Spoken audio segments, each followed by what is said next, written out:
നമസ്കാരം. ഇന്നത്തെ നമ്മുടെ അതിഥി ശ്രീ ഡോക്ടർ റെജി ഡി നായർ. അദ്ദേഹം ഒരു അക്കാദമിസ്റ്റാണ്, സാമ്പത്തിക ശാസ്ത്രജ്ഞനാണ്, പരിസ്ഥിതി പ്രവർത്തകനാണ്, നല്ലൊരു നോവലിസ്റ്റാണ്, കൂടാതെ ഒരു മോട്ടിവേഷണൽ സ്പീക്കറുമാണ്. ഇത് എല്ലാ മേഖലകളിലും അദ്ദേഹത്തിൻ്റെതായ വ്യക്തിമുദ്ര പതിപ്പിച്ചിട്ടുണ്ട്.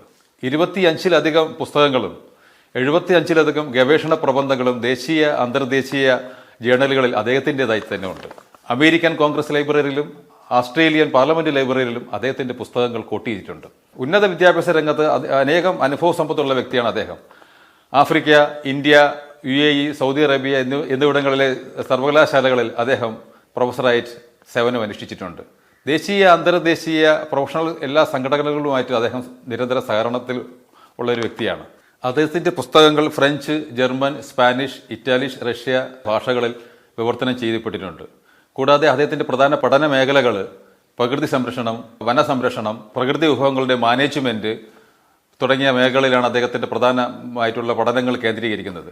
അതുകൂടാതെ സാഹിത്യരചനകൾ, അനേകം സാഹിത്യരചനകൾ എല്ലാ മേഖലകളിലും, ബാലസാഹിത്യം, നോവല്, ചെറുകഥ, സയൻസ് ഫിക്ഷൻ തുടങ്ങിയ അനേക മേഖലകളിൽ അദ്ദേഹത്തിൻ്റെതായ സാഹിത്യരചനകളുണ്ട്. അദ്ദേഹത്തിന്റെ സാഹിത്യ കൃതികൾ ഇംഗ്ലീഷിലും കന്നഡയിലും എല്ലാം തർജ്ജിമ ചെയ്യപ്പെട്ടിട്ടുണ്ട്. അദ്ദേഹത്തിന്റെ ഏറ്റവും പുതിയ മോട്ടിവേഷണൽ ഗ്രന്ഥമായ zero to hero, hero to superstar വളരെയധികം ജനശ്രദ്ധ നേടുകയും 2 ദേശീയ പുരസ്കാരങ്ങൾ നേടുകയും ചെയ്തു. ഹിന്ദുസ്ഥാൻ ടൈംസ് പ്രമുഖരായ 10 സാഹിത്യകാർ, 10 ഐക്കോണുകളിലെ തിരഞ്ഞെടുക്കപ്പെട്ട പട്ടികയിലും അദ്ദേഹത്തെ തിരഞ്ഞെടുക്കപ്പെട്ടിട്ടുണ്ട്. കൂടാതെ 2 ഡസനിലധികം അദ്ദേഹത്തിന് അവാർഡുകൾ ലഭിച്ചിട്ടുണ്ട്. നമുക്ക് സ്വാഗതം ചെയ്യാം ഡോക്ടർ രജിയെ. നമസ്കാരം സാർ, വെൽക്കം. നമസ്കാരം ശിവകുമാർ. താങ്കൾ ഈ അധ്യാപനവും സാഹിത്യരചനവും കൂടെ ഒരുമിച്ച് കൊണ്ടുപോകുന്നത് എങ്ങനെയാണ്? രണ്ടും ഒരേപോലെ? ശിവകുമാറിന് എനിക്ക് വളരെ ബാല്യകാല സുഹൃത്താണ്. അദ്ദേഹത്തിന് അറിയാം എൻ്റെ കഴിഞ്ഞ കാലങ്ങളിലുള്ള ഒരു ട്രാൻസ്ഫോർമേഷൻ എങ്ങനെയായിരുന്നു എന്നുള്ളത്. 1986 മുതൽ അധ്യാപന രംഗത്തിലേക്ക് വന്ന ഒരു വ്യക്തിയാണ്. എൻ്റെ പഠനത്തോടൊപ്പം തന്നെ അധ്യാപനത്തിലും ഉണ്ടായിരുന്നു. അതിനുശേഷം യൂണിവേഴ്സിറ്റി തലത്തിലും ഇന്ത്യയിലും വിദേശ രാജ്യങ്ങളായ ആഫ്രിക്കയിലെ കൺട്രികളിലും അതേപോലെ മിഡിൽ ഈസ്റ്റ് കൺട്രികളിലുമൊക്കെ വർക്ക് ചെയ്യാൻ സാധിച്ചിട്ടുണ്ട്. ഒരു പക്ഷേ എനിക്ക് തോന്നുന്നു എല്ലാ സാഹിത്യകാരന്മാർക്കും അവരുടെ പ്രൊഫഷനോടൊപ്പം തന്നെ എഴുത്തും കൊണ്ടുപോകാൻ കഴിയുന്നതായിട്ടാണ് എനിക്ക് തോന്നിയിട്ടുള്ളത്. അതിന് കാരണമെന്ന് പറയുന്നത്, നമുക്ക് ഒരു സാഹിത്യകാരനെ സംബന്ധിച്ച് അദ്ദേഹത്തിന് അതിൻ്റെ കഥകൾ കിട്ടുന്നത് തന്നെ സമൂഹത്തിൽ നിന്നുമാണ്. അദ്ദേഹം ഏർപ്പെടുന്ന ചുറ്റുപാടുകളിൽ നിന്നാണ്. അപ്പോൾ ഒരു അധ്യാപകൻ എന്ന നിലയ്ക്ക് വിദ്യാർത്ഥികളിൽ നിന്ന് മാത്രമല്ല, രക്ഷകർത്താക്കളിൽ നിന്നും അതേപോലെ തന്നെ സമൂഹവുമായിട്ടും വളരെ അടുത്ത് ഇടപഴകാൻ സാധിച്ചിട്ടുണ്ട്. പ്രത്യേകിച്ച് വിദേശ സർവകലാശാലകളൊക്കെ വർക്ക് ചെയ്യുന്നത് കൊണ്ട് തന്നെ പൂർണ്ണമായും വ്യത്യസ്ത സംസ്കാരങ്ങളുമായിട്ട് ഇടപഴകാൻ എനിക്ക് സാധിച്ചു. അപ്പോൾ അതെല്ലാം എൻ്റെ എഴുത്തിനെ ഒരുപാട് സഹായിച്ചിട്ടുണ്ട്. അപ്പോൾ ഈ എഴുത്തും അതേപോലെ അധ്യാപനവും കൊണ്ടുപോകാൻ എനിക്ക് തോന്നുന്നു അത് കൂടുതൽ നമുക്ക് സൗകര്യമാണെന്ന് തോന്നുന്നു. പക്ഷേ ഒരു അധ്യാപകൻ എന്ന നിലയ്ക്ക് നമുക്ക് ഒരുപാട് കാര്യങ്ങൾ വർക്ക് ചെയ്യേണ്ടി വരും, പ്രിപ്പയർ ചെയ്യേണ്ടി വരും. ഒരു ഓഫീസ് സ്റ്റാഫിനെ പോലെയല്ല. ഞാൻ പ്ലാനിംഗ് ബോർഡിൽ ഒരു ഉദ്യോഗസ്ഥനായിരുന്നതുകൊണ്ട് എനിക്കറിയാം, ഒരു ഓഫീസ് രീതിയിൽ വർക്ക് ചെയ്യുന്നതിനേക്കാൾ കൂടുതൽ ഒരു അധ്യാപകന് വർക്ക് ചെയ്യേണ്ടതായിട്ടുണ്ട്. പരീക്ഷാ പേപ്പറുകൾ നോക്കുന്നതാണെങ്കിലും അതേപോലെ പ്രിപ്പറേഷൻ ആണെങ്കിലും പുതിയ സബ്ജക്റ്റുകൾ കിട്ടുമ്പോൾ യൂണിവേഴ്സിറ്റി തലത്തിലൊക്കെ ഞങ്ങൾ പഠിച്ച കാര്യങ്ങളല്ല ഇപ്പം നമ്മൾ പഠിപ്പിക്കുന്നത്. കഴിഞ്ഞ 40 വർഷം കൊണ്ട് ഒരുപാട് അഡ്വാൻസ് ചെയ്തിട്ടുണ്ട് ഏതായാലും. അപ്പോൾ അതെല്ലാം നമ്മൾ സ്വയം പഠിച്ചിരിക്കണം, ഒരുപാട് ട്രെയിനിങ്ങുകൾ അറ്റൻഡ് ചെയ്തിരിക്കണം. അപ്പോൾ അതിൻ്റെ കൂടെ എഴുത്തും കൂടെ കൊണ്ടുപോകുമ്പോൾ എഴുത്തിലും ആ മാറ്റങ്ങൾ നമ്മൾ അറിയാതെ വന്ന് ഭവിക്കും എന്നുള്ളതാണ്. പിന്നെ എഴുതുന്നതിന് ഞാൻ പ്രത്യേക സമയമൊന്നും നിശ്ചയിച്ചിട്ടില്ല. എപ്പോഴൊക്കെ എഴുതാൻ പറ്റും ഒരു കഥ വന്നു കഴിഞ്ഞാൽ അത് ഞാൻ കേട്ടിട്ടുണ്ട് ചില സാഹിത്യകാരന്മാർ രാത്രിയിലാണ് ഇരുന്ന് എഴുതുന്നതെന്ന്. എനിക്കങ്ങനെ പ്രത്യേകിച്ച് സമയമൊന്നുമില്ല. പക്ഷേ ഞാൻ തുടർച്ചയായിട്ട് മണിക്കൂറുകൾ ഇരുന്ന് എഴുതാറില്ല.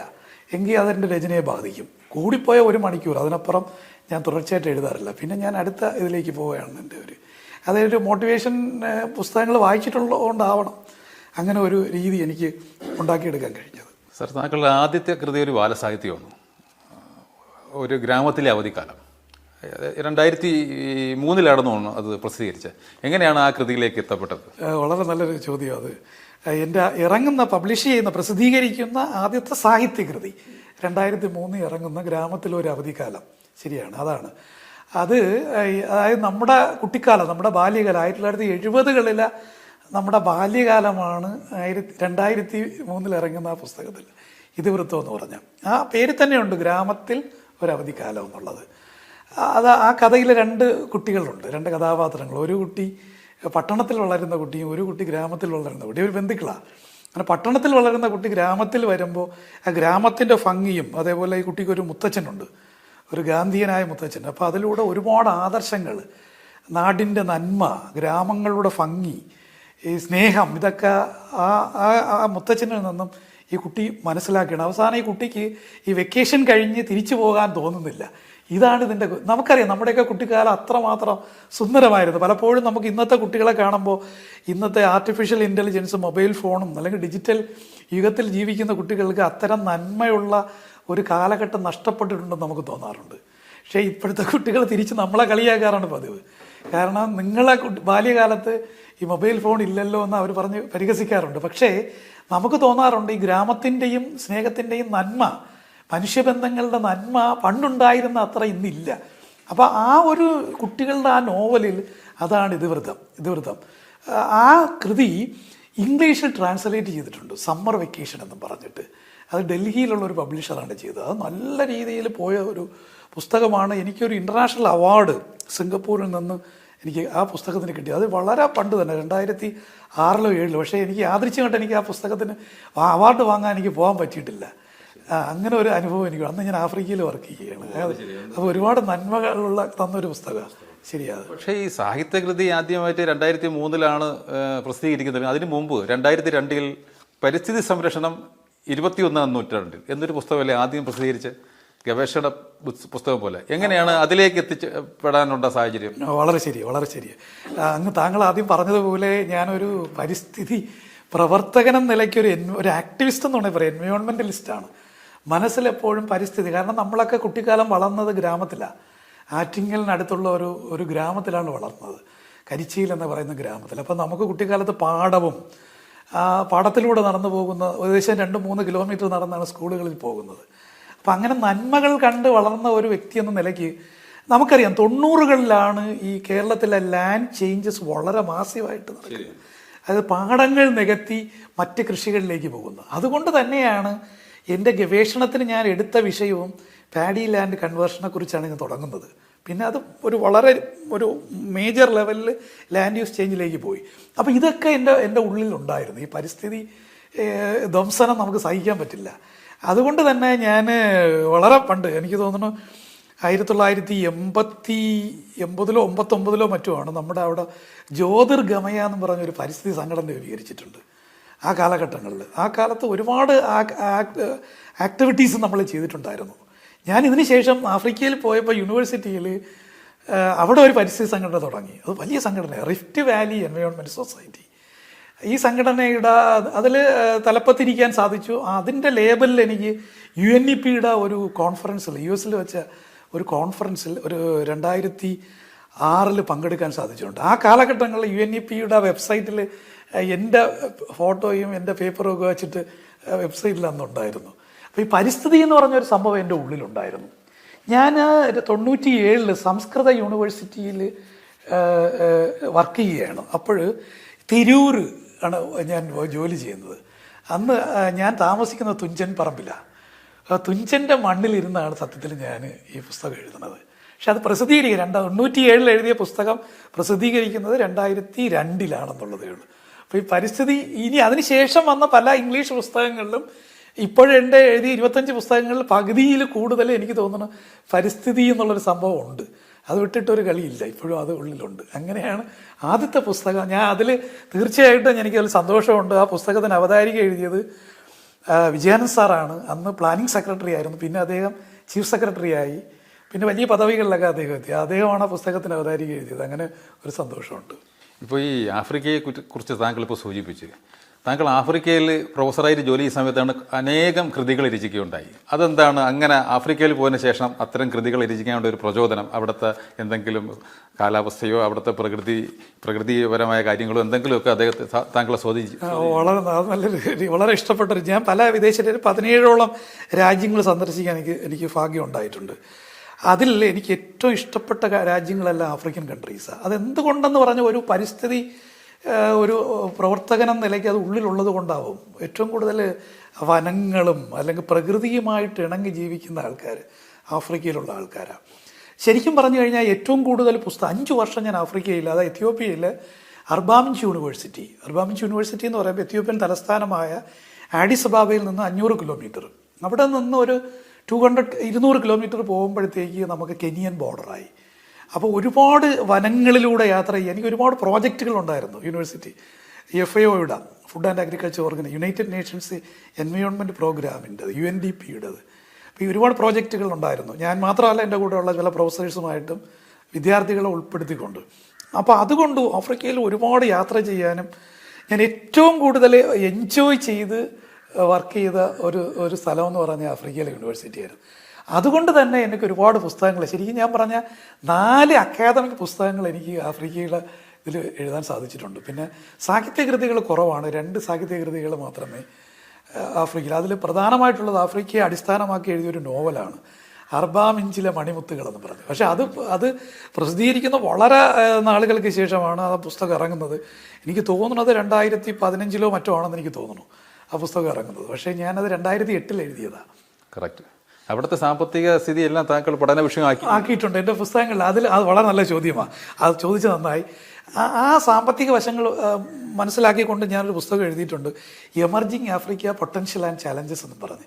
അത് 2008 ഇറങ്ങുന്ന പുസ്തകമാണ്. എനിക്ക് ഇൻ്റർനാഷണലി ഏറ്റവും കൂടുതൽ അംഗീകാരം തന്ന ഒരു പുസ്തകമാണ് അത്. ആ പുസ്തകം കണ്ടിട്ട് വായിച്ചിട്ട് അന്ന് അമേരിക്കൻ പ്രസിഡൻ്റായ ആഫ്രിക്കൻ ബാക്ക്ഗ്രൗണ്ടുള്ള ഒബാമ, അദ്ദേഹത്തിൻ്റെ ഒരു ഇമെയിൽ എനിക്ക് വന്നിരുന്നു. 2009 2008 മറ്റോണ് അദ്ദേഹം ആകുന്നത്. എനിക്കൊരു ഇമെയിൽ വന്നിരുന്നു. അദ്ദേഹം അത് കഴിഞ്ഞ് എനിക്ക് വരുന്നതിന് 6 മാസം കഴിയുമ്പോൾ അദ്ദേഹം നെയ്റോബിയിൽ വരുന്നുണ്ട്. അപ്പോൾ അവിടെ വച്ചിട്ട് എനിക്ക് ഒരു മീറ്റിംഗ് നമുക്കൊന്ന് കാണണമെന്ന് പറഞ്ഞു. അപ്പോൾ എനിക്ക് ഭയങ്കര സന്തോഷമുണ്ട്. അന്ന് ഒരു അവാർഡ് കിട്ടുകണക്ക് ആ കാലഘട്ടങ്ങളിൽ ആ ഇമെയിൽ പ്രിന്റ് ചെയ്ത് എൻ്റെ ഫ്ലാറ്റിൽ ഞാൻ വെച്ചിരുന്നു. ഷോക്കേസിലൊരു അവാർഡ് കിട്ടുകണക്ക് വെച്ചിരുന്നു. പക്ഷേ ആ സമയത്ത് അദ്ദേഹത്തിന് വരാൻ സാധിച്ചില്ല. പിന്നെ ഒരു വർഷം കഴിഞ്ഞിട്ട് എനിക്കൊരു ഇമെയിൽ വന്നു. അപ്പോൾ ഞാൻ തിരിച്ച് അവിടെ നിന്ന് സൗദി അറേബ്യയ്ക്ക് പോയിരുന്നു. അപ്പോൾ എനിക്ക് അങ്ങനെ ഒരു കോണ്ടാക്റ്റ് ഉണ്ടാകാൻ സാധിച്ചില്ല.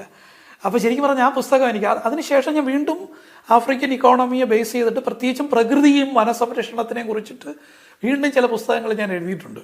അതിൽ farm management theory and practice എന്ന് പറഞ്ഞൊരു പുസ്തകം പല അഗ്രികൾച്ചർ യൂണിവേഴ്സിറ്റിയിലും ടെക്സ്റ്റ് ബുക്കാണ് ഇപ്പോഴും. അങ്ങനെ ഒരുപാട് അനുഭവങ്ങൾ എനിക്ക് ആഫ്രിക്കൻ ഏറ്റവും കൂടുതൽ ഇഷ്ടപ്പെട്ട ഒരു സ്ഥലമാണ് ആഫ്രിക്ക എന്ന് പറഞ്ഞത്. ഈ സൗദി അറേബ്യയുടെ കാര്യം താങ്കൾ പറയുകയുണ്ടായി. അപ്പോൾ ഈ സൗദി അറേബ്യയിലും UAE എല്ലാം താങ്കൾ പ്രൊഫസറായിട്ട് സേവനം അനുഷ്ഠിച്ചിട്ടല്ലോ. അപ്പോൾ ഈ പ്രവാസികളുടെ ജീവിതം ശരിക്കും താങ്കളെ സ്വാധീനിച്ചിട്ടുണ്ടെന്ന് തോന്നുന്നു. പ്രധാനമായിട്ടും ആ കാലഘട്ടത്താണ് താങ്കളുടെ പ്രവാസിയുടെ ഡയറി കുറിപ്പുകൾ, മരുഭൂമിയിലെ മഴ, മടക്കയാത്ര തുടങ്ങിയ നോവലുകൾ പ്രസിദ്ധീകരിക്കുന്നത്. എന്താണ് അത്തരം ഒരു പ്രചോദനം അവിടെ വെച്ചുണ്ടായത്? വളരെ നല്ലൊരു ചോദ്യമാണത്.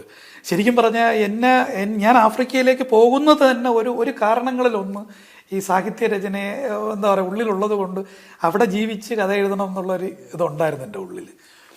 ആഫ്രിക്കയെ ബേസ് ചെയ്ത് അടിസ്ഥാനമാക്കി ഞാൻ ഒരു ചെറുകഥ എഴുതിയിട്ടുണ്ട്, നിറഭേദങ്ങളെന്ന് പറഞ്ഞൊരു ചെറുകഥ എഴുതിയിട്ടുണ്ട്. അതേപോലെ തന്നെ ഞാൻ സൗദി അറേബ്യയിലും UAE-യിലും വർക്ക് ചെയ്യുമ്പോഴാണ് താങ്കൾ പറഞ്ഞ ഈ നോവലുകൾ എഴുതിയത്. അത് ഈ മടക്കയാത്ര എന്ന് പറഞ്ഞ പുസ്തകം ഞാൻ മടക്കയാത്ര എന്ന് പറഞ്ഞ കൊടുത്തത്. പക്ഷേ അത് ഗ്രീൻ ബുക്സ് ആ പേര് മാറ്റിയിട്ട് അത് ബാർഗുകൾ എന്നുള്ള ഇതിലാണ് ഇറക്കുന്നത്. പക്ഷെ അതിൻ്റെ പേര് ആ കഥയായിരുന്നു അതിൽ ഏറ്റവും നല്ലതെന്ന് പിന്നെ പലരും പ്രശംസിച്ചിട്ടുണ്ട്. അതെല്ലാം പ്രവാസികളുടെ ജീവിതമാണ് വരുന്നത്. തീർച്ചയായിട്ടും പ്രവാസ ജീവിതങ്ങളാണ് അതിൽ വന്നിട്ടുള്ളത്. പ്രവാസ ജീവിതം എന്ന് പറയുമ്പോൾ ഞാൻ പ്രവാസത്തിലുള്ള മലയാളികളുടെ കഥ മാത്രമല്ല എഴുതിയിട്ടുള്ളത്, പ്രവാസത്തിലുള്ള ആ സംസ്കാരവും അവിടെയുള്ള ആൾക്കാരുടെ ജീവിതവും ഇതിൽ പകർത്താൻ ഞാൻ ശ്രമിച്ചിട്ടുണ്ട് പലപ്പോഴും. ശരി. അപ്പോൾ ഈ സർവകലാശാലകളിലും എല്ലാം പ്രവർത്തിച്ച സമയത്ത് തന്നെ അതോടൊപ്പം വിദേശ സർവകലാശാലകളിൽ അധ്യാപനമായിരിക്കുന്ന സമയത്ത് തന്നെ ഗവേഷണ പ്രബന്ധങ്ങൾ രചിക്കുന്നതിലും ഒട്ടും പിന്നോട്ട് പോരില്ല. അതാണ് അതിലൊക്കെ കൂടെ ഒരു പ്രചോദനം ഉണ്ടായി. വളരെ ശരിയാണ്. ഒരു പക്ഷേ ഞാൻ ഇന്ത്യയിൽ വർക്ക് ചെയ്തിരുന്നെങ്കിൽ ഇത്രയും ഗവേഷണ ലേഖനങ്ങൾ എഴുതില്ലായിരുന്നു. അതിൻ്റെ ഒരു പ്രചോദനം എന്ന് പറഞ്ഞാൽ വിദേശ സർവകലാശാലകളിലുള്ള മറ്റു പ്രൊഫസർമാരുടെ ഒരു പ്രേരണ തന്നെയാണ്. ആഫ്രിക്കയിൽ വെച്ചിട്ട് ഒരുപാട് ലേഖനം എഴുതിയിട്ടുണ്ട്, പ്രത്യേകിച്ച് സൗദി അറേബ്യയിൽ വരുമ്പോൾ. ഞാൻ ഏറ്റവും കൂടുതൽ അതായത് എൻ്റെ ലേഖനങ്ങൾ അമേരിക്കയിൽ നിന്നും യൂറോപ്പിൽ നിന്നും ഒക്കെ പ്രസിദ്ധീകരിക്കാൻ ഇടയാക്കിയത് ഞാൻ സൗദി അറേബ്യയിൽ നിൽക്കുമ്പോഴാണ്. ഒരുപാട് എനിക്ക് തോന്നുന്നു ഒരു 25ഓളം ഇൻ്റർനാഷണൽ ഗവേഷണ ലേഖനങ്ങൾ, റിസർച്ച് പേപ്പറുകൾ എഴുതിയിട്ടുണ്ട്. അതേപോലെ ഒരുപാട് ഇൻ്റർനാഷണൽ കോൺഫറൻസുകളിൽ പങ്കെടുക്കാൻ സാധിച്ചിട്ടുണ്ട്. പ്രധാനമായിട്ട് ACBSP എന്ന് പറയും, അമേരിക്കൻ ബേസ്ഡ് ഒരു അക്രഡിറ്റേഷൻ ഏജൻസിയാണ്. അപ്പോൾ ഇതിൻ്റെ ഒരു ഒരു കീ റിസോഴ്സ് പേഴ്സൺ ആവാൻ കുറേ കാലം എനിക്ക് സാധിച്ചിട്ടുണ്ട് ഈ ഒരു ബന്ധത്തിലൂടെ, ഈ ഗവേഷണ ലേഖനങ്ങൾ എഴുതുന്നതുകൊണ്ട്. അതുകൊണ്ട് തുടർച്ചയായിട്ട് എൻ്റെ ഓർമ്മ ശരിയാണെങ്കിൽ 2012 തൊട്ട് 2020 വരെയുള്ള അവരുടെ എല്ലാ കോൺഫറൻസുകളിലും ഒരു സ്ഥിരം പങ്കാളിയാവുകയും പല കോൺഫറൻസുകളിലും ഗവേഷണ ലേഖനങ്ങൾ തിരഞ്ഞെടുക്കുന്നതിൽ അവാർഡ് കൊടുക്കുന്ന കമ്മിറ്റികളിൽ എനിക്ക് അംഗമാകാനും സാധിച്ചിട്ടുണ്ട്. അങ്ങ് പറഞ്ഞ ശരിയാ, വളരെ ശരിയാ. സാഹിത്യമായിട്ട് ബന്ധമില്ല, അത് അക്കാഡമിക്കായിട്ടുള്ള കാര്യങ്ങളാണ്. പക്ഷേ ഇതിനോടൊപ്പം തന്നെ ഈ 2017 താങ്കൾ ഒരു ഷോർട്ട് ഫിലിം നിർമ്മിക്കുകയുണ്ടായി.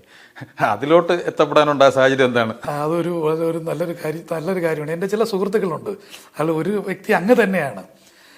അങ്ങൊരു നാടക നടനാണ്. അതേപോലെ തന്നെ പലപ്പോഴും നമ്മുടെ ചർച്ചകളിൽ സംസാരിക്കാറുണ്ട് ഒരു സിനിമയെക്കുറിച്ചും ടെലിഫിലിമിനെ കുറിച്ച്. എൻ്റെ ഒരു സുഹൃത്ത് ഒരു മേനംകുള ശിവപ്രസാദ് ഉണ്ട്. അദ്ദേഹം പിന്നെ സിനിമയൊക്കെ പിടിച്ചിട്ടുണ്ട്. ഒരു റെഡ് ഷാഡോ എന്ന് പറഞ്ഞ സിനിമയൊക്കെ തിരുവനന്തപുരത്തുകാരനാണ് അദ്ദേഹം.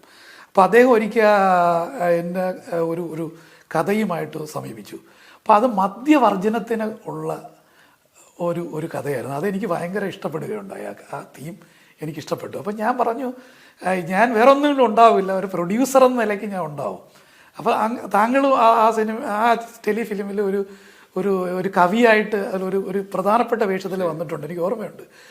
അത് നാട്ടിലധികം ശ്രദ്ധിച്ചിട്ടില്ല. പക്ഷേ അത് വിദേശത്ത്, പ്രത്യേകിച്ചും ദുബായിലെ ടെലിവിഷനുകളിൽ അത് പ്രദർശിപ്പിക്കുകയും അത് തിക്കുറിശി ഫൗണ്ടേഷൻ്റെ അവാർഡ് കിട്ടുകയും ചെയ്തു. അങ്ങനെ ഒരു സന്തോഷമുണ്ട്. അതിൽ എൻ്റെ കോൺട്രിബ്യൂഷൻ ഒന്നുമില്ല, ഒരു പ്രൊഡ്യൂസർ എന്ന നിലയ്ക്ക് മാത്രമേ ഞാനുണ്ടായിരുന്നുള്ളൂ. അതുകൂടാതെ ഇപ്പോൾ ഈ സാഹിത്യ രചനകൾക്കപ്പുറം അതിൽ നിന്നൊക്കെ മാറി ഇപ്പോൾ ഈ മോട്ടിവേഷണൽ രംഗം, മോട്ടിവേഷണൽ സ്പീച്ച്, അതോടൊപ്പം ഈ ഭാഗവതത്തേക്ക് അടിസ്ഥാനപ്പെടുത്തിയുള്ള ഗ്രന്ഥങ്ങളൊക്കെ രചിക്കാൻ തുടങ്ങി. അതാണ് ഇങ്ങനെ ഒരു മാറ്റം ഇപ്പോൾ ഉണ്ടായത്. അത് എനിക്ക് വളരെ ഇഷ്ടപ്പെട്ടൊരു ചോദ്യമാണ് അത്. കാരണം ഞാനിപ്പോൾ റിട്ടയർമെൻറ്റ് ജീവിതത്തിനോട് ഞാൻ താല്പര്യമില്ല. എന്നാൽ ഔദ്യോഗികമായി ഞാൻ റിട്ടയർമെൻറ്റ് ജീവിതത്തിലാണിപ്പം. കഴിഞ്ഞ ഒരു 2 വർഷമായിട്ട് റിട്ടയർമെൻറ്റ് ജീവിതം നയിക്കുകയാണ്. പക്ഷേ ഞാൻ ഏറ്റവും കൂടുതൽ വർക്ക് ചെയ്യുന്നത്, എൻ്റെ സുഹൃത്തുക്കൾ പലരും പറയാറുണ്ട്, താൻ ജോലി ചെയ്തിരുന്നപ്പോൾ തന്നെ വല്ലപ്പോഴും കാണാം, റിട്ടയർ ചെയ്തതിന് ശേഷം താൻ കാണുന്നില്ല. എൻ്റെ ഒരു പ്രിൻസിപ്പിൾ, നമ്മൾ ഈ കംഫർട്ട് സോണിൽ ഒരിക്കലും ഇരിക്കാൻ പാടില്ല. എങ്കിൽ നമ്മുടെ മരണം അവിടെ തുടങ്ങുകയാണ്. എപ്പോഴും നമ്മൾ നമ്മുടെ ആക്ടിവിറ്റീസിൽ, നമ്മുടെ ജോലിയിൽ നമ്മൾ തിരക്കിലായിരിക്കണം. അപ്പോൾ അതുകൊണ്ടാണ് ഞാൻ ഈ മോട്ടിവേഷൻ രംഗത്ത് വരാൻ കാരണം. എൻ്റെ കഴിഞ്ഞ 40 വർഷത്തെ അധ്യാപന രംഗത്തിൽ നിന്ന് എനിക്ക് മനസ്സിലായ ഒരു കാര്യം, ഒരു രാജ്യം വികസിക്കണമെന്നുണ്ടെങ്കിൽ ആ നാട്ടിലെ യുവജനങ്ങളുടെ പാർട്ടിസിപ്പേഷൻ വളരെ ഇമ്പോർട്ടൻ്റ് ആണ്. പക്ഷെ പലപ്പോഴും നമുക്കറിയാം, 2ാം ലോക മഹായുദ്ധത്തിന് ശേഷം 1945 ശേഷം ഇന്ന് ലോകത്തുള്ള ഒരു 90% രാജ്യങ്ങളും ഉണ്ട് സ്വാതന്ത്ര്യം കിട്ടുന്നതിന് ശേഷം, ഇന്ത്യ ഉൾപ്പെടെ. പക്ഷേ ഈ രാജ്യങ്ങളിലെല്ലാം ഇപ്പോഴും അവർ ഉദ്ദേശിക്കുന്ന ലെവലിൽ, നമുക്ക് ഇന്ത്യ ഉൾപ്പെടെ നമ്മുടെ രാജ്യങ്ങൾക്ക് ഉദ്ദേശിക്കുന്ന ലെവലിൽ ഒരു വികസന രംഗത്ത് എത്താൻ സാധിച്ചില്ല. അപ്പോൾ എനിക്ക് വിഷമമുണ്ട്. നമ്മൾ വിദേശങ്ങളിലൊക്കെ പോയി കാണുമ്പോൾ എന്തുകൊണ്ട് നമ്മുടെ കൺട്രി ആ രീതിയിൽ വികസിക്കുന്നില്ല എന്ന്. അപ്പോൾ അങ്ങനെ ഞാൻ എന്നോട് ചോദിച്ചപ്പോൾ എനിക്ക് മനസ്സിലായി, വളരെ സിമ്പിളാണ്. ഗവൺമെൻറ്റുകൾക്ക് ചെയ്യുന്നതിനൊരു പരിധിയുണ്ട്. ഓഫ് കോഴ്സ് ഗവൺമെൻറ്റുകൾക്കൊരു റോളുണ്ട്. പക്ഷേ ഇതിൽ ഏറ്റവും പ്രധാന ഒരു വ്യക്തിയാണ്. ഈ ഓരോ വ്യക്തി, ഇപ്പോൾ ഇന്ത്യയിൽ നമുക്ക് ഇന്ന് 140 കോടി ജനങ്ങളാണുള്ളത്. ഈ 140 കോടി ജനങ്ങളിൽ 40 കോടി ജനങ്ങൾ മാത്രം ജോലി ചെയ്യുകയും 100 കോടി ജനങ്ങൾ വെറുതെ ഇരിക്കുകയും ചെയ്താൽ അങ്ങനെ ഇരിക്കും. നമുക്കൊരിക്കലും വികസനം ഉണ്ടാവില്ല. നമുക്ക് 140 കോടി ജനങ്ങളും അപ്പോൾ ഞാൻ കുട്ടികളെ ഇൻക്ലൂഡ് ചെയ്യുന്നില്ല, പഠിക്കുന്ന കുട്ടികളെ ഇൻക്ലൂഡ് ചെയ്യുന്നില്ല, അവർ വികസന പ്രവർത്തനത്തിൽ പങ്കാളിയാവണം. അപ്പോൾ ഈ ഒരു ചിന്തയിൽ നിന്നാണ് ഈ മോട്ടിവേഷൻ രംഗത്ത്. അപ്പം എൻ്റെ മനസ്സിൽ വന്നത്, ആദ്യം നമ്മൾ മോട്ടിവേറ്റ് ചെയ്യേണ്ടത് കുട്ടികളെയാണ്, യങ് മൈൻഡ്സിനാണ്. അങ്ങനെയാണ് ഞാൻ ഈ മോട്ടിവേഷൻ പുസ്തകം സീറോ ടു ഹീറോ എന്ന് പറഞ്ഞൊരു മോട്ടിവേഷൻ പുസ്തകം എഴുതുന്നത്. രണ്ടാമത് അങ്ങയുടെ ചോദ്യത്തിലുള്ളൊരു നല്ല ചോദ്യമാണ് ഈ ഭാഗവതത്തിനെ ബേസ് ചെയ്തിട്ടുള്ള ഒരു പുസ്തകം. ഈ അടുത്ത കാലത്തായിട്ട് ബാലരാമപുരത്തുള്ള ഹരിഹരപുരം ശ്രീകൃഷ്ണ ക്ഷേത്രത്തിൽ എന്നെ സപ്താഹ യജ്ഞത്തിന് എന്നെ അവർ വിളിച്ചിരുന്നു, ഇപ്പോൾ 1 വർഷം മുമ്പാണ്. അപ്പോൾ അവിടെ ചെന്നപ്പോഴത്തേക്ക് ഒരു 500ഓളം ആൾക്കാരുണ്ട്. പക്ഷേ ഈ യുവാക്കളെ എനിക്ക് ഇവിടെ കാണാൻ കഴിഞ്ഞില്ല. അപ്പം ഞാൻ വിചാരിച്ചു, യുവാക്കളൊക്കെ എവിടെ പോയി കിടക്കുന്നു? ഞാൻ വിദേശത്തായിരുന്നുകൊണ്ടായിരിക്കണം ഈ നാട്ടിൽ നടക്കുന്ന ചില കാര്യങ്ങളിൽ എനിക്ക് അധികം അറിവില്ലായിരുന്നു. അങ്ങനെയാണ് ഞാൻ ഈ ഭാഗവതത്തിൻ്റെ ബേസ്, അത് ശരിക്കും പറഞ്ഞാൽ അതൊരു മോട്ടിവേഷൻ ബുക്കാണ്. ഭാഗവതത്തിൽ നിന്ന് നമുക്ക് എന്തൊക്കെ ഇൻസ്പയർ ചെയ്യാറുണ്ടാവും. നമ്മളെല്ലാവരും ഭഗവത്ഗീതയെക്കുറിച്ച് പറയാറുണ്ട്. ഏറ്റവും കൂടുതൽ മോട്ടിവേറ്റ് ചെയ്യുന്ന ഒരു പുസ്തകമാണ് ഭഗവത്ഗീത. അതുപോലെ തന്നെ നമുക്ക് ഒരു മോട്ടിവേറ്റ് ചെയ്യാൻ പറ്റുന്ന ഒരുപാട് കാര്യങ്ങൾ നമ്മളെ ഈ ഭാഗവതത്തിലുണ്ട്. അങ്ങനെയാണ് അത്തരം ഒരു പുസ്തകം ഞാൻ എഴുതുന്നത്. അപ്പോൾ അത് ഗ്രീൻ ബുക്സ് പ്രസിദ്ധീകരിക്കുകയും ഒരുപാട് വേദികളിൽ അത് ചർച്ച ചെയ്യുന്നുണ്ടത്. അതൊരു ശരിക്കും പറഞ്ഞാൽ ഒരു മോട്ടിവേഷൻ പുസ്തകമാണ്. അപ്പോൾ ചുരുക്കി പറഞ്ഞാൽ റിട്ടയർമെന്റ് ലൈഫ് മൊത്തം ഇപ്പം സെമിനാറും മോട്ടിവേഷണൽ ക്ലാസ്സും ഒക്കെ ആയിട്ട് തന്നെയാണ്. അത് തീർച്ചയായിട്ടും ഞാൻ വിശ്വസിക്കുന്നത് റിട്ടയർമെന്റ് എന്ന് പറഞ്ഞ ഒരു ലൈഫില്ല. നമ്മൾ ഇന്ന് റിട്ടയർമെന്റ് തുടങ്ങിയാൽ നമ്മൾ നാളെ മുതൽ നമ്മുടെ എന്താ പറയുക, you are going back to, നിങ്ങൾ മരണത്തിലേക്ക് തിരിച്ചു പോകുന്നു. അങ്ങനെയില്ല. നമ്മളെപ്പോഴും പറയുന്നല്ലോ, നമുക്ക് ഏറ്റവും നല്ല മാതൃകയായിട്ടുള്ള നമ്മുടെ പഴയ മുൻ പ്രസിഡന്റ് ആയിട്ടുള്ള ഡോക്ടർ APJ അബ്ദുൽ കലാം സാറാണ്. അദ്ദേഹം നമുക്കറിയാം, അദ്ദേഹം ഒരു പ്രസംഗം നടത്തിക്കൊണ്ടിരിക്കുമ്പോഴാണ് അദ്ദേഹം ആ വേദിയിൽ IIT പ്രസംഗിച്ചുകൊണ്ടിരിക്കുമ്പോൾ അദ്ദേഹം മരിക്കുന്നത്. അല്ല, ആ ദിവസം ഞങ്ങൾ അദ്ദേഹത്തിൻ്റെ നാട്ടിലുണ്ട്, രാമേശ്വരത്ത്. അദ്ദേഹത്തിൻ്റെ വീടൊരു മ്യൂസിയമാണ്. അപ്പോൾ താങ്കളാണ് എന്നെ വിളിച്ച് പറയുന്നത്, താങ്കളാണ് ഞങ്ങളെ വിളിച്ച് പറയുന്നത്, ഇങ്ങനെ അബ്ദുൽ കലാം സാറ് മരിച്ചുപോയെന്ന് ഞങ്ങളെ വിളിച്ച് പറയുന്നത്. അങ്ങനെ അപ്പം തന്നെ ഞങ്ങളെ യാത്ര മതിയാക്കി തിരിച്ചു വരികയാണ് നാട്ടിലേക്ക്. അപ്പോൾ അതുകൊണ്ട് നമ്മൾ റിട്ടയർമെൻറ്റ് ജീവിതമൊന്നുമില്ല. അതുകൊണ്ടാണ് ഞാൻ ഇപ്പോഴും വളരെ എൻഗേജ്, പ്രത്യേകിച്ചും ഈ യൂത്തിന്, യങ് മൈൻഡ്സിന് എവിടെ മോട്ടിവേഷൻ ക്ലാസ് ഉണ്ടെങ്കിലും ഞാൻ അവിടെ ഉണ്ടാവും. കാരണം ഒരു കുട്ടിയെങ്കിലും നമുക്ക് ഇൻസ്പയർ ചെയ്യാമെങ്കിൽ അവർ നമ്മുടെ സമൂഹത്തിനെ മാറ്റിമറിക്കാൻ സാധിക്കും. ഇനി അങ്ങോട്ടുള്ള പുതിയ പ്രൊജക്റ്റുകൾ എന്തൊക്കെയാണ്? ഞാൻ വളരെ നല്ലൊരു ചോദ്യമാണ്. ഞാൻ ഇപ്പോഴും വളരെ ബിസി ആയിട്ടിരിക്കുന്നതാണ്. ഇപ്പം ഞാൻ മറ്റൊരു മോട്ടിവേഷൻ ബുക്ക് ഞാൻ എഴുതി കഴിഞ്ഞു. അത് മറ്റൊരു ആഡിയൻസിനാണ്, കുട്ടികൾക്കുള്ളതല്ല. അത് വേറൊരു ലെവൽ ആഡിയൻസിനുള്ളതാണ്. അത് എൻ്റെ എല്ലാം എഴുതി കഴിഞ്ഞു. ഞാനത് അവതാരിക എഴുതാൻ കൊടുത്തിരിക്കുകയാണ്. എൻ്റെ കുട്ടികളുടെ പുസ്തകത്തിന് അവതാരിക എഴുതിയത് പഴയ ചീഫ് സെക്രട്ടറി ആയിട്ടുള്ള ജയകുമാർ സാറാണ്, എല്ലാവർക്കും അറിയാം. അപ്പോൾ ഈ പുസ്തകത്തിനും അദ്ദേഹത്തിന് തന്നെയാണ് അവതാരിക എഴുതാൻ കൊടുത്തിരിക്കുന്നത്. അദ്ദേഹം ഇപ്പോൾ കുറച്ച് തിരക്കിലാണ്, നമുക്കെല്ലാം അറിയാം. അപ്പോൾ അദ്ദേഹം ദേവസ്വം ബോർഡ് പ്രസിഡന്റ് ആയതുകൊണ്ട് വളരെ തിരക്കിലാണ്. അപ്പോൾ മകരവിളക്ക് കഴിഞ്ഞിട്ട് എഴുതിത്തരും. അപ്പോൾ ഞാൻ വെയിറ്റ് ചെയ്യുകയാണ്. അതോടൊപ്പം തന്നെ ഞാൻ മറ്റൊരു പുസ്തകത്തിൽ ആർട്ടിഫിഷ്യൽ ഇൻ്റലിജൻസിന്, അത് ഇംഗ്ലീഷിലുള്ള ഒരു പുസ്തകമാണ്, അതിൻ്റെ രചനയിലാണ്. അത് 1 വർഷം എടുക്കും. അത് ഞാനും മറ്റൊരു പ്രൊഫസറും കൂടെ ചേർന്ന് എഴുതുന്ന ഒരു പുസ്തകമാണ്. അതോടൊപ്പം തന്നെ 2 സാഹിത്യകൃതികളിലെ രചനയിലും ഏർപ്പെട്ടിരിക്കുകയാണ്. അങ്ങനെയാണ് സമയം ചെലവഴിക്കുന്നത്. ഇതുവരെയുള്ള ഈ അനുഭവത്തിൻ്റെ വെളിച്ചത്തിൽ ഇന്നത്തെ യുവാക്കൾക്ക് എന്തെങ്കിലും മറുപടി, എന്തെങ്കിലും കൊടുക്കാൻ, എന്തെങ്കിലും ഉപദേശം കൊടുക്കാൻ? തീർച്ചയായിട്ടും എനിക്ക് ഇന്നത്തെ ചെറുപ്പക്കാരോട് പറയാനുള്ളത്, നമ്മുടെ സമൂഹത്തിൻ്റെ, നമ്മുടെ രാജ്യത്തിൻ്റെ ശക്തി, നമ്മുടെ രാജ്യത്തിൻ്റെ എന്താ പറയുക, ഭാരം നിങ്ങളുടെ ചുമലിലാണ്. നിങ്ങളുടെ സ്വന്തം ഭാവി തന്നെ നിങ്ങളുടെ ചുമലിലാണ്. ആ സമയത്ത് നിങ്ങൾക്ക് റെസ്റ്റ് എടുക്കാൻ സമയമില്ല. നിങ്ങൾ ഓരോ വ്യക്തിയും നിങ്ങൾ ഗ്രോ ചെയ്യുക. നിങ്ങളുടെ സമൂഹം നന്നാവും. ഏത് നാട്ടിലാണ്? നമ്മുടെ കുടുംബം നന്നാവും, നമ്മുടെ സമൂഹം നന്നാവും, നമ്മുടെ സംസ്ഥാനം നന്നാവും, നമ്മുടെ രാജ്യം നന്നാവും, നമ്മുടെ ലോകം നന്നാവും. എൻ്റെ പ്രധാനപ്പെട്ട ലക്ഷ്യം നമ്മുടെ മഹാത്മാഗാന്ധി പറഞ്ഞതുപോലുള്ള ആ രാമരാജ്യം എന്ന ലോകത്തിലുള്ള എല്ലാ പേർക്കുമുള്ള ഒരു എന്താ പറയുക, സന്തോഷ സമൃദ്ധമായ ഒരു സമൂഹമാണ് ഞാൻ സ്വപ്നം കാണുന്നത്. അതൊരു ഐഡിയോളജിക്ക് ഇത് സാധിക്കും, വളരെ വളരെ എളുപ്പത്തിൽ നമുക്ക് സാധിക്കുമെന്ന് ഞാൻ വിചാരിക്കുകയാണ്. താങ്കളുടെ എല്ലാ പ്രൊജക്റ്റുകൾക്കും ഭാവി പരിപാടികൾക്കും എല്ലാ ആശംസയും നേരുന്നു. നന്ദി doctor Reji D Nair sir. നന്ദി ശിവകുമാർ സാർ.